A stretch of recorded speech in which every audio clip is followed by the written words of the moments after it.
Keeper of the Lost Cities Neverseen, Chapter 73. Make sure to subscribe so you never miss a chapter. Thanks! Grady and Adeline weren't outside when the traumatized group reappeared in Havenfield's pastures. But as soon as Sophie called for their help, they came rushing out of the glittering crystal mansion. Within minutes, Elwyn had arrived to treat any burns, cuts, scrapes, and bruises they picked up during their various escapes. But nothing could ease the shock that had settled over everyone. No one wanted to answer the questions Grady and Adeline kept repeating. Even Sophie could only cling to her parents and let her silent tears soak their tunics. But when Alden arrived, looking equal parts worried and relieved, Sophie knew it was time to speak. She held tight to Grady and Adeline's hands as she gave a brief summary of the havoc they'd caused in Ravagog. The adults' eyes seemed to widen with each dangerous detail. Their fear turned to fury when she moved to the further chaos with the Neverseen, and Sophie pulled Grady closer so he wouldn't try to go after Brant. Alden hailed the council and asked them to send someone to extinguish the Everblaze and start cleaning up the toxins that would have leaked into the valley from the ogre's tainted river. Then he hailed Mr. Forgle as Sir Aston and told him the collective should gather at Havenfield. Sophie decided to wait until everyone had arrived before revealing the devastating truth about the gnomish cure. But Alden deserved to receive the news about Alvar in the privacy of close friends. "There's something else I have to tell you," she mumbled. "But first, I need you to promise your mind's strong enough to handle it." Alden glanced at Fitzimbiana before he nodded. "Wait," Elwyn said, handing Alden a vial filled with clear liquid. "This will take the edge off reality, if you need it." "Surely the news can't be that bad," Alden said. "It is," Yana whispered, reaching for her dad. "Alvar's part of the Neverseen." The vial slipped from Alden's hand, hitting the grass with a soft thud. Elwyn tried to hand it back to him, but Alden waved the elixir away. "You're sure?" he whispered. "Positive," Fitz mumbled, tearing out chunks of grass by the roots. He was also one of Sophie's kidnappers. Alden wobbled as the words hit him, and Biana helped him sit on the grass. Elwyn tried again to make him take the elixir, but Alden waved the medicine away, calling Fitz to come closer. All three Vackers clung to each other and cried. Dex turned to Sophie with a look like, "Do something." Grady and Adeline looked just as helpless. Even Tam, who could have been smug since he'd never trusted Alvar, wiped tears from his silvery eyes and held his sister's hand. Keefe, meanwhile, wandered away from the group, sitting with his back pointed in their direction. Sophie joined him. "Alvar was my hero," he whispered. Sophie reached for his hand, wondering how many betrayals Keefe could survive. "It's not your fault for believing his lies. It still makes me an idiot. Plus..." Keefe stared at the sky, which seemed too pink and peaceful as the sun slowly dipped below the horizon. "Last night, when Alvar slept in my room, he told me I reminded him a lot of himself. He has good qualities too, Keefe." "Yeah, but I don't think that's what he meant. I think he was trying to recruit me. They tried to recruit Jolie, too, remember? All that means is he thinks you're talented." "Maybe," Keefe said, still not looking at her. "He even told me to reach out to him if I ever needed anything. Said he thought of me like a brother. He's not all bad. No one is. That's what makes villains so scary. They're not as different from us as we want them to be." "Villains," Keefe repeated, saying the word like it tasted sour. "And they think I could be one of them. Gethin even made it sound like my mom planned for it." "So," Sophie said, "since when have you ever done what either of your parents wanted you to?" She'd hoped that would earn her at least half a smile, but Keefe shook his head.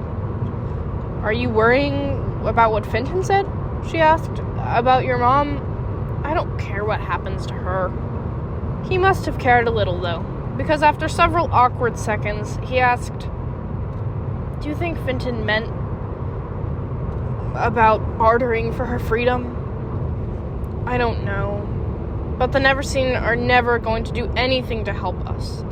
It's all a trick, just like the cure. That doesn't mean we give up hope, though. There are lots of things we haven't tried. Like what?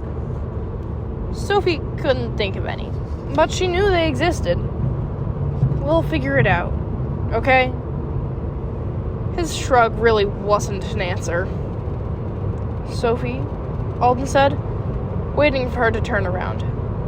He looked pale, and the tight lines in his features added years to his face. But he didn't seem ready to shatter as he said, I've often wondered how the Neverseen knew we'd found you. I never considered that I told Alvar when Fitz returned from San Diego. He used to be part of the search, so I thought he deserved to know. I owe you a huge apology. No, you don't, she promised, rushing over to give him a hug. Fitz and Bianca joined in, and after a moment, she felt more arms adding to the group as Grady, Adeline, Elwyn, even Dex, held everyone tight. She glanced to where Keefe sat alone and glared at him until he reluctantly got up and hugged his friends. Tam and Lynn were the last to wrap their arms around the group, but they fit right in. What happened? Della asked, sending everyone scrambling back. She stood with all 5 members of the collective, but Sophie could only focus on Della. She knew in a few seconds Della would go from worried to utterly devastated, and Sophie wished she could stop time so it wouldn't have to happen. Alden cleared his throat. There's much to discuss, my love, but we should go home. Della shook her head. Where's Alvar? What's going on? It's not what you think, Alden interrupted. His voice faded away. Fitz and Bianca couldn't seem to say it either. Grady stepped forward. Alvar has lost his way, like Brant and Lady Gisela. Sophie could see the moment of understanding dawn in Della's eyes. Grief turned to shock, then fury and confusion. All of the chaos spilled out in thick tears. No, Della whispered. He wouldn't. Oh, he would. Fitz's voice was black ice. Come on, Alden said, hooking his arm gently around his wife. They can handle this one without us. He turned to Mr. Forkel, who nodded gravely. If it helps, Granite said, this changes nothing for us. We trust your commitment implicitly. Same for Fitz and Bianca. Whenever, if ever, you're ready to return to our cause, there will always be a place. Except now they'd be working to capture their son and brother, Sophie realized. And when Fitz and Bianca had fought the Neverseen on Mount Everest, there was a good chance they'd been fighting Alvar without realizing it. But Keefe was facing that too, and he was doing okay-ish. Now they could band together, once they recovered from the shock of it. Fitz took his dad's free hand. Bianca clung to her brother, and the 4 Vackers leaped away as a family. The council is on their way, I assume? Mr. Forkel asked Grady. Orally said they were going to make sure the fire was contained in Wildwood before they came here, Grady said. At the mention of the devastated colony, all eyes turned to Calla, who was leaning against a tree, her ear pressed to the bark. There is so much life here, Calla whispered, her eyes turning to the pasture. More than I've felt anywhere. Havenfield was one of the rehabilitation centers for the sanctuary, so the expansive grounds were divided into pastures for all manner of impossible creatures. This is where you live? Calla asked Sophie. When I'm not banished, she said, forcing a smile. Calla turned to the rows of bulbous trees in the distance, where the Havenfield gnomes normally lived. I like it here. This will be good. What will? Sophie asked. I'll explain when the council arrives, Calla promised. She stood to wander the grounds, humming to the various trees, and the adults murmured amongst themselves, discussing things Sophie couldn't make herself pay attention to. She sat with her friends, the 5 of them lost in their own worries, as the sky faded from sunset to twilight.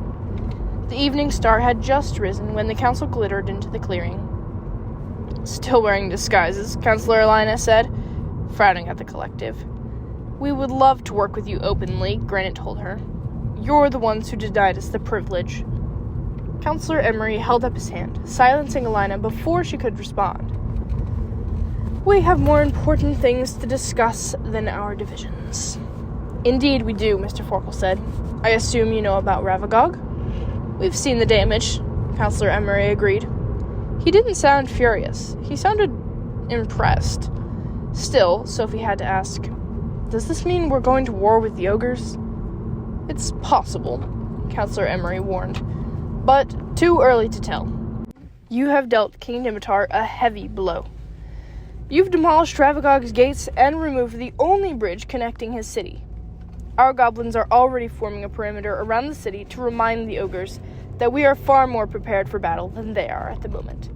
And now that the king has lost his secret weapon with the Draco Stones, our hope is that he will finally negotiate a real treaty, one that gives us the level of control we expect.